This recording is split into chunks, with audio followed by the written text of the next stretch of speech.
काजिगाव गुरुदेव Kalicharan Brahma एकाडेमीनि HSLC एबा matric pass जानायखौ बरायदों।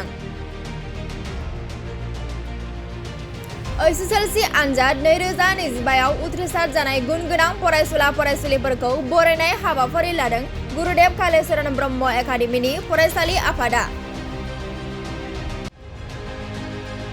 नंगौ क'क्राझार जिल्ला परबतजरा महकुमानि सिङाव थानाय काजिगाव गुरुदेव कालीचरण ब्रह्म एकाडेमीनि HSLC एबा मेट्रिक पास जानाय 13 फरायसा फरायसुलिफोरखौ बरायनाय हाबाफारिनि गेजेरजों मोनसे सावराय मेल जथुम्मा खुंनायखौबो नुनो मोननाय जादों। आरो बे मेलखौ दैदेनो गुरुदेव कालीचरण ब्रह्म एकाडेमी आफादनि आफादगिरि बिश्वनाथ ब्रह्म बिथाङा। आरो बे गेवलां मेलाव गाहाय आलासि महरै बाहागो लायो बुहुमनां बिगियाननि नैथि थाखोनि जायगा आवग्रिनो हानाय डॉक्टर संजय बसुमतारी आरो साहित्य एकाडेमी बान्था मोननो हानाय जनेल कुमार ब्रह्म आरो मिरु ब्रह्म धोरोम आफादनि लेङाइ आफादगिरि निरंजन ब्रह्मजों लोगोसे बारग' परबतजरा जिल्ला बर' थुनलाइ आफादनि आफादगिरि आरो बर' समाज आफादनि गोजौ दैदेनगिरिफोरनि बाहागो लानायजों लोगोसे फरायसा फरायसुलिफोरनि बिमा बिफा आरो ओनसोलनि रायजो राजाफोरनि बाहागो लानायजों बरायनाय हाबाफारिया मोजाङै मोजां जाफुंनायखौ नुनो मोनो। बे हाबाफारियाव गाहाय आलासि महरै डॉक्टर संजय बसुमतारी काजिगाव गुरुदेव कालीचरण ब्रह्म एकाडेमीनि गोरायुंजों लोगोसे फरायसा फरायसुलिफोरा खौरांनि गेजेरजों मा फोरमायखो फैजों मिथिना लानि।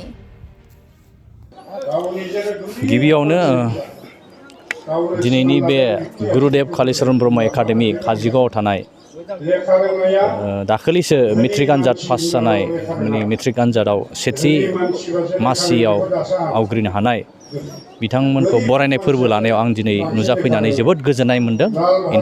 बिथांमोनजों इन्टारेक्शन खालामनानै जोबोद गोजोननाय मोनदों आरो बिथांमोनहा जोबोद मोजाङैनो रिजाल्ट खालामदों आरो आं बेखौनो लुबैयो बिथांमोनहा इयुनाव जाहाथे मोजां मानसि जालाङो फरायनानै आं बेखौनो गिबियाव आसा खालामो आरो बिथांमोनखौ जों बयबो बर' हिसाबै जोंहा जेरै समाजाव गोबां गियानि गुनि बा लेखा गोरों मानसि नांगौ दाबो हिउमेन रिसर्स जोंनो नांगौ ओंखायनो बिथांमोनखौबो आङो साफा साफा मानसि जाजानो लुबैयो फिउचाराव।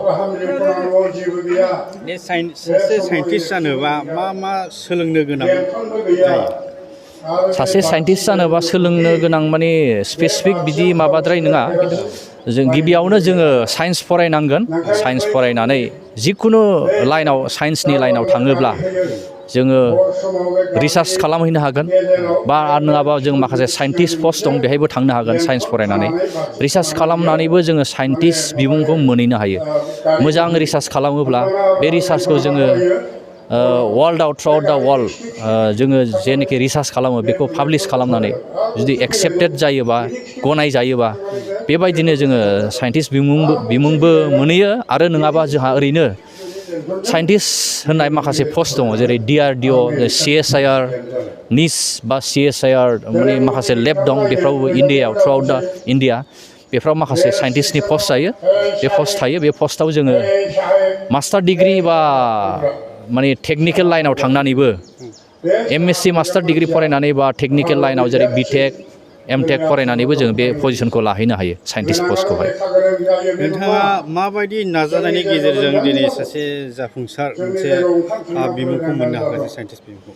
नाजानाया आङो उन्दैनिफ्रायनो आंहा मोनसे नाजानाय दङमोन।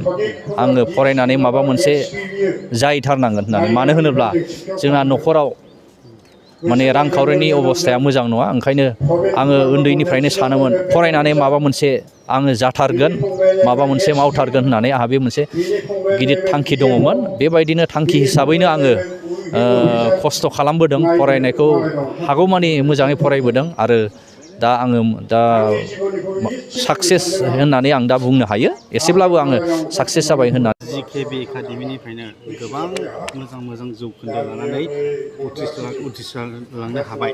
दा फंबाय बिनानावमोनहा गुबुन कलेजाव फरायहैसिगोन।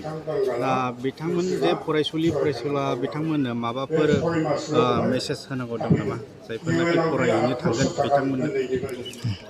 गिबियावनो आङो दिनैनि जायनाखि मेट्रिक पास जानानै बरायजानाय फरायसाफोरखौ आं गिबियावनो आंनि गोसो गोरबोनिफ्राय साबायखर बावो।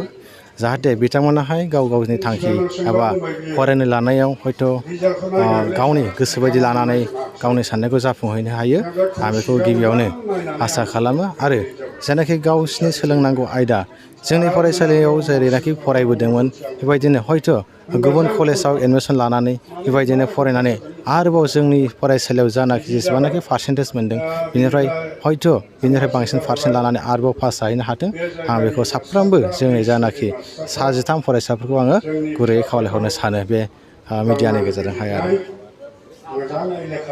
साबेसे फरायसाया बेसेबां जौखोन्दो लानानै बे फरायसालिनिफ्राय सेथि मासियाव आवग्रिनो हादों? खोब मोजांनि खौरां मानो होनोब्ला जोंनि फरायसायाव गासै 13 फरायसालोमोन थाखो 10आवहाय दा बे 13नि गेजेरावनो 13आबो फार्स्ट डिभिजन लाखिनो आरो बे फार्स्ट डिभिजननि गेजेरावनो 11 जनाहाय स्टार मार्क लाखिनो हादों बेनि गेजेरावनो माखासे जायनाखि बर' आयदायाव 100आव 100 नाम्बार लाखिनो हानानै बिथांमोनहाय गाव गावनि मुंखौहाय गोजौ मासियाव दैखोनो हादों दा बेनि थाखायनो जोंनि फरायसालिनिफ्राय बिसोरखौ एक्सट्रा स्पेसियेलि थेंक्स होनो सानो आरो जाहाथे इयुनाव जायनाखि जोंनि फरायसाफोरा फरायबाय थानाय फरायसाफोर बिथांमोनाबो फैगौ जानाखि 2022 मायथाइनि HSLC आनजाद बेवहाय आरोबाव देग्लायनिफ्राय बांसिन पार्सेन्टेज लानानै पास खालामनो हायो दा बेनि थाखायनो आं जोंनि जानाखि फरायबाय थानाय फंबाय बिनानाव अनजालि फरायसा बिथांमोनखौहाय आङो गुरैयै खावलायहरनाय जायो आरो हासिना ब्रह्म फायखनदारानि लिलुबाला ब्रह्म बबे साबजेक्टआव बेसेबां जौखोन्दो लानानै उथ्रिसारनो हायामोन? आङो बड' आयदायावहाय 100 नाम्बार मोन्दों ओमफ्राय इंलिसाव 69 ओमफ्राय मेथ्सआवहाय 83 ओमफ्राय हिस्ट'रियावहाय 83 मोन्दों ससियेल साइन्सआवहाय 69 मोन्दों माबायदि फरायोमोन न'आव? आङो हस्टेलावसो थाखायोमोन। हस्टेलाव थायो? औ हस्टेलाव थायोमोन आङो स्पेसियेलि मिस देलायखौ थेंक्स बावहरनो सानो मानो होनोबा मिस देलाया जोंखौ थिनथायाव फोजायोमोन मानोना मिस देलाया वार्डेनखामोन हस्टेलनि फुंनि 3थायाव फोजायो फरायनो थाखाय बेनिफ्राय जोङो फुङावहाय ब्रेकफास्ट जायो 7:45आव ओमफ्राय बिनिफ्राय जोङो क्लासाव थाङो क्लासाव थांनायनि उनाव बे 3थायाव जोंना क्लासा गयो बेनिफ्राय जोङो दुगैयो बिनि उनावहाय 5थायाव जोंना प्रेयार जायोमोन बेलासिनि ओमफ्राय आङो UN एकाडेमि क'क्राझाराव औ इयुनाव माबाफोर गोरा थांखि लानायफोर दं नामा? गोरा थांखि मा लानाय जानो गोसो इयुनाव? आङो प्रफेसार जानो सानदों। प्रफेसार जानो सानदों? बिनानावाबो बे साबजेक्टआवनो मोन्दोंमोन नामा ML आवनो मोन्दोंमोन नामा? औ ओमफ्राय बबे साबजेक्टआव मा बेसेबां जौखोन्दो लानानै उथ्रिनो हादोंमोन? आङो मोनब्रै आयदायाव लेटार मोननो हादोंमोन बर'आव फुल मार्कस ओमफ्राय हिन्दीयाव 85 ओमफ्राय साइन्सआवहाय 89 ओमफ्राय मेथ्सआवहाय 84 मोनदां। नोंहा माबाफोर थांखि दं नामा इयुनाव? मा जानाय थांखि दं? मा जाहैनो? आंहा इयुनाव प्रफेसार जानायनि थांखि दं ओमफ्राय प्रफेसार आर्ट्स स्ट्रिमखौ लानानै आङो UPSC बा IPS खौ नाजागोन होनो। मा मुं होनो नोंनि मुंखौ? धन्यरेखा ब्रह्म। माबे गामिनि? फायखनदारा। साबैसे फार्स्ट डिभिजन उथ्रिसारनो हायामोन देग्लायनि HSLC आनजादाव बे माबानिफ्राय?